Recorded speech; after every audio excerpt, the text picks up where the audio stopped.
All right, welcome to The Explainer. Today, we're jumping into this really chaotic moment in history, where a massive military victory somehow led to a total collapse, and one leader found a pretty shocking way to pick up the pieces and rebuild. Okay, so to really get what's going on here, you have to understand this fundamental clash between two completely different worldviews in medieval Japan. You can think of it as land power versus sea power. Now, the land power folks have what you might call a nationalist mindset. They're inward-looking, totally focused on defending their own territory. Sea power? That's the complete opposite. It's a globalist mindset, always looking outward, focused on building wealth through trade and sea networks.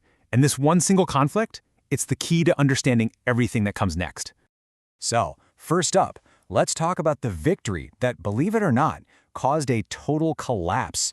We're going to see how the ultimate land power government, the Kamakura shogunate, wins this huge war against the Mongols, and then just completely implodes. So, here is how it all went completely off the rails. The Kamakura government was basically a war machine, but it had this one fatal flaw. It had absolutely no economic plan. So they heroically fight off the Mongol invasions, which is great, but there are no spoils of war, no new land to give to the samurai who risk their lives. These warriors sink into crippling debt, and the government's brilliant solution was a total disaster. They just issued a decree canceling all the debts. Can you imagine the chaos? It completely shattered the financial system. The whole credit system just seized up, and the economy collapsed, taking the entire shogunate down with it. And right out of that economic wreckage, something new and frankly pretty dangerous emerges from the sea, the feared Wako. Now, we call them pirates, but they were a lot more than that. Think of them as the masterless samurai, the merchants, all the people left behind by the land power's failure. I mean, with no government to answer to, what do? You take matters into your own hands, building your own networks to trade with and, to raid the entire Asian mainland. Now, here's where it gets really interesting. Japan wasn't going through this chaos alone. In what has to be one of history's most incredible coincidences, this was all happening at the exact same time a massive power shift was tearing China apart. I mean, just look at this timing. You almost couldn't make it up. Over in Japan, you've got this brutal, decades-long civil war between two rival imperial courts, and at the exact same time in China, a massive peasant rebellion is overthrowing the Mongol Yuan dynasty. You've got two regional superpowers just totally consumed by their own internal wars. The result? A massive power vacuum. And what this all boils down to is that in this kind of chaos, military might, it just wasn't enough. The real weapon, the ultimate weapon, was money. Both sides in Japan's civil war were absolutely desperate for cash. Cash to pay their armies, and, maybe even more importantly, cash to reward their followers so they didn't end up just like the last guys.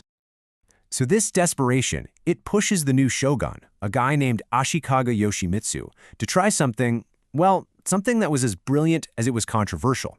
He started looking beyond Japan's borders for a solution. And he found that solution in China's tribute trade. Now, on the surface, this just looks like straight-up submission, right? You send fancy gifts to the all-powerful Chinese emperor. But here's the secret genius of the system.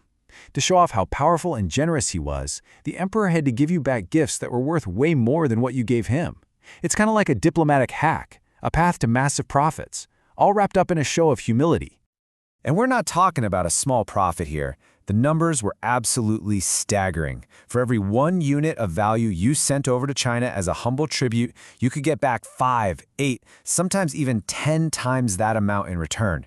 If you're a leader desperate for cash, how could you possibly say no to that deal?